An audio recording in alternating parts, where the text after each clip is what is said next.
glad you've stayed with us, and I know you will be too.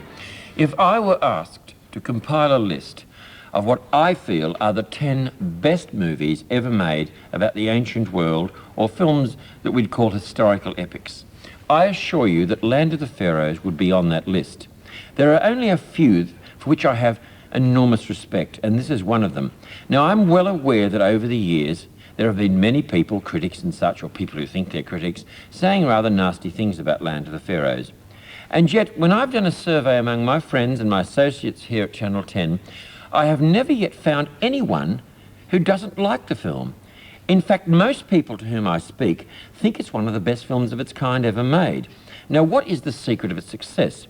Well, a lot of it must have something to do with the writers, Harry Kurnitz, William Faulkner, who won the Pulitzer Prize around about the time this film came out, and, of course, Howard Hawks. Interestingly enough, this is where a lot of the derision has occurred. Howard Hawks himself said he'd like to forget about the film once, and he felt that he and William Faulkner didn't know how pharaohs talked and acted. Well, be that as it may, I think William Faulkner summed it up rather well when he said this. William Faulkner replied in an interview, "This is Red River all over again. The pharaoh is the cattle baron, his jewels are the cattle, and the Nile is the Red River. But the thing about Howard is this, he knows it's the same movie, and he knows how to make it. This is not a stodgy historical epic. This is a lively melodrama, and if you wish to search for meanings and allegories and symbolism, you will find the next 2 hours absolutely loaded with ideas. Believe me, whether you be a preacher, a psychologist, a psychoanalyst, anyone interested in sociology, history, this film has something for everybody, but above all, above everything else, it's enormously entertaining. Because it's a Howard Hawks film, because it was made on location, much of it in Egypt, because there was so much authenticity in so many aspects of the production, and because I think of its cast as well. First of all, Jack Hawkins is superb as the pharaoh. Some know him as Khufu, some as Cheops. He's the man of the 4th dynasty who wanted to build the Great Pyramid to make himself virtually immortal and to take his treasures with him when his physical body died. Now, the construction of the Great Pyramid puts on the screen a spectacle that's so convincing, it's like, I should think, history come to life.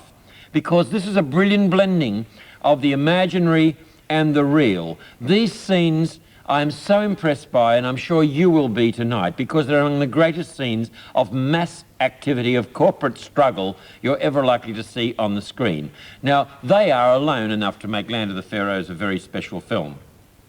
Now, incidentally, about this great building, Howard Hawks began to think of making a movie about Egypt because he was considering making a movie about building an airfield in China during World War II, and this is the film that he eventually got around to. Now, the other members of the cast, Karima plays the Pharaoh's #1 woman, and she's very good. You might recall she made her movie debut in the Western world anyway in Outcast of the Islands, the Carol Reed film of Joseph Conrad's novel. Very effective. She has just a sense of being regal in her bearing that I find rather attractive. Also very significant in the film is Alexis Manotis, the Greek actor who does the narration. He is splendid. So much authority, so much in this man's characterization that goes beneath surfaces. Now, to the next person.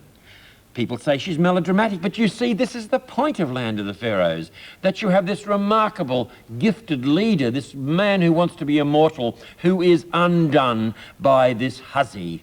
And that's the point of the film, and the casting is appropriate. Interesting to note that Joan Collins and Sidney Chaplin, seen in this shot, very important one in the film, were having a most outrageous affair while the film was being made. You may perhaps like to look closely to see if it shows on the screen. So, what some people regard as failings, I regard as virtues with this film. And finally, 2 very special people for the success of this picture.